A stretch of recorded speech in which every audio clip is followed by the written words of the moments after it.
Title clear talks એને related જ મારો સવાલ છે.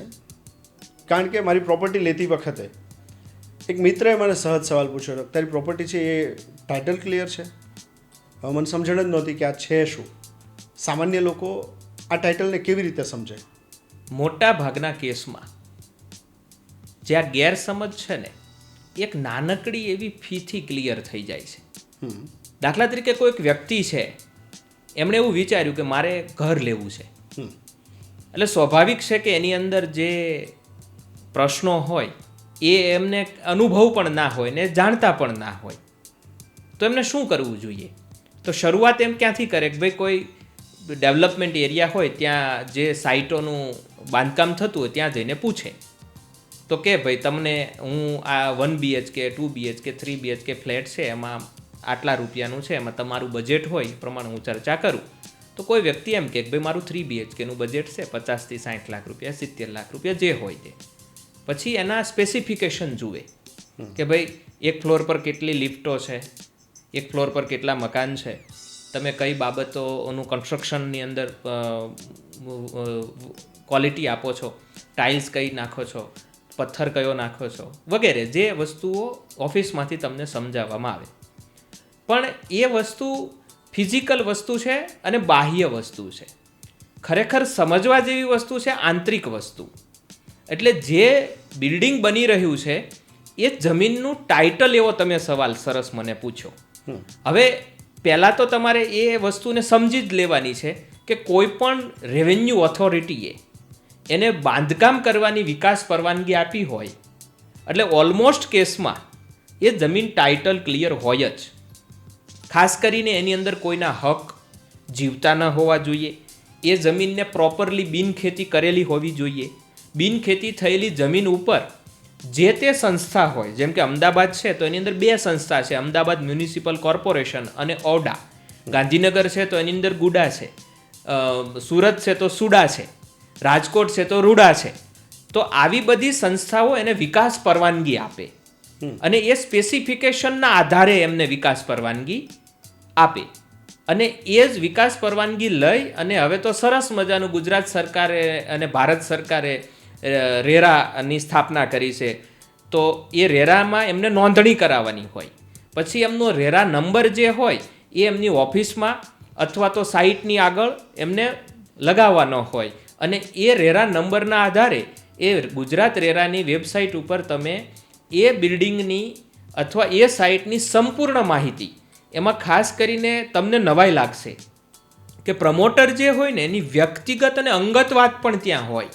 એટલે કે પ્રમોટરનો કેટલા વર્ષનો અનુભવ છે, આ પ્રમોટર જે છે એ આ કઈ પેઢીથી એ રજિસ્ટર્ડ થયેલા છે, એ પેઢીની અંદર કેટલા ભાગીદારો છે, એ ભાગીદારો ક્યાં રહે છે, એમના ઈમેલ આઈડી શું છે, એમના મોબાઈલ નંબર શું છે, એક પેઢીની અંદર કયા સ્ટ્રક્ચર એન્જિનિયર છે, કયા એના આર્કિટેક્ટ એન્જિનિયર છે, કયા એના કોન્ટ્રાક્ટર છે, બધાની વિગત તમને રેરાની સાઇટ ઉપરથી મળે.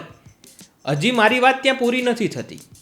એ રેરાની વેબસાઇટ ઉપર એ જમીનનું ટાઇટલ સર્ટિફિકેટ જે આપ્યું હોય, જેને એન્કમ્બન્સમેન્ટ સર્ટિફિકેટ કહીએ, જે વિદ્વાન વકીલ, જે રેરાની ગાઈડલાઇનવાળા વિદ્વાન વકીલ હોય, એની કમિટીની અંદર રજિસ્ટર્ડ થયેલા હોય, એમણે આપણને આપ્યું હોય કે આ પ્રોપર્ટી 1951થી જ્યારથી આપણે દેશમાં આયોજન થયું શરૂ અને આજ દિન સુધી કોઈ પણ પ્રકારના વાદ વિવાદ, દાવા દુવી કોઈ વસ્તુ નથી. પ્રોપર્ટીની ક્લિયરિટી કયા પ્રકારની છે એ બધી સમજણ એ એન્કમ્બન્સમેન્ટ સર્ટિફિકેટમાં આપવામાં આવેલી હોય છે. હજુ એનાથી આગળની વાત કરીએ તો એ રજા ચિઠ્ઠીની નકલ, પ્લાન પાસ જે થયા હોય, યુનિટ પ્લાન, બિલ્ડિંગ પ્લાન, એ બધા ડોક્યુમેન્ટ્સ તમને રેરાની વેબસાઇટ ઉપરથી પીડીએફના સ્વરૂપમાં જ મળે. ઇન શોર્ટ કહેવાની વાત એ છે કે ગ્રાહકને હવે મિલકત ખરીદતી વખતે જે ટાઇટલની અંદર જે મૂંઝવણો છે એ વસ્તુ એમને બહુ પ્રશ્નાર્થરૂપ નથી. હજી એની એક સાથે સાથે એક હાઈડ મુદ્દો પણ છે જે ગ્રાહકને હું વધુ સારી રીતે એ રીતે સમજાવી શકીશ કે ઘણી વખત પ્રમોટર હોય ને એ એકાબીજા વધુ માલ વેચવા માટે થોડીક હરીફાઈ કરતા હોય અને એના કારણે થઈ અને ક્યારેક ભોળપણમાં ગ્રાહક છે એ ફસાઈ જતા હોય છે. તો એવા કેસની અંદર હું એક સુંદર મજાની સલાહ આપું કે ભાઈ સુપર બિલ્ટઅપ એ બધી બાબતો હતી જે હવે ઇતિહાસ થઈ ગયો. હવે રેરાની ગાઈડલાઈન પ્રમાણે જે કાર્પેટ એરિયા હોય, જે દિવાલની અંદરનો ભાગ છે, એ ભાગ જ તમારે દસ્તાવેજની અંદર મેન્શન કરવાનો હોય છે અને એની જ કિંમત તમારે ચૂકવવાની હોય છે.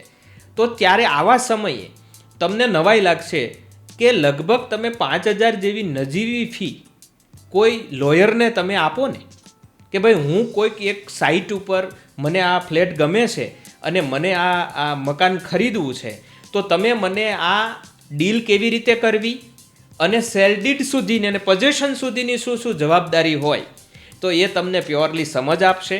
જ્યારે તમને બિલ્ડર એના ડોક્યુમેન્ટ આપે કે ભાઈ તમને બાનાખતનો ડ્રાફ્ટ આપે, બુકિંગનો ડ્રાફ્ટ આપે, અલોટમેન્ટ લેટરનો ડ્રાફ્ટ આપે કે વેચાણ દસ્તાવેજનો ડ્રાફ્ટ આપે, તો એ ડ્રાફ્ટની PDF તમે તમારા વકીલને મોકલી દો એટલે વાંચીને તરત તમને કહેશે કઈ કઈ બાબતનું તમારે ધ્યાન રાખવું જોઈએ.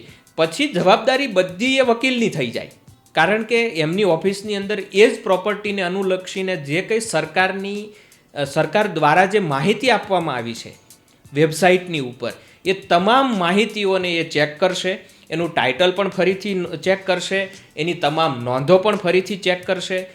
આ કોઈ પણ હાઈડ કેસની અંદર આ મિલકત ઉપર કોઈ પણ પ્રકારના કેસીસ ચાલતા નથી એની બાબત પણ આ ચકાસણી કરશે. તો ટાઇટલ સંબંધિત જે પ્રશ્ન હતો એમાં જો કોઈ વ્યક્તિની વિદવતા ના હોય તો એમને આ સહારો પણ લેવો જોઈએ. તો એ આપણું ટાઇટલ ક્લિયર ટોક્સ છે ત્યાં સુધી આપણે પહોંચી શકીએ. ઘણા બધા લોકો તમારે ત્યાં ફ્લેટ ખરીદવા માટે આવતા હશે, એમના મનમાં કેવા કેવા સવાલો હોય?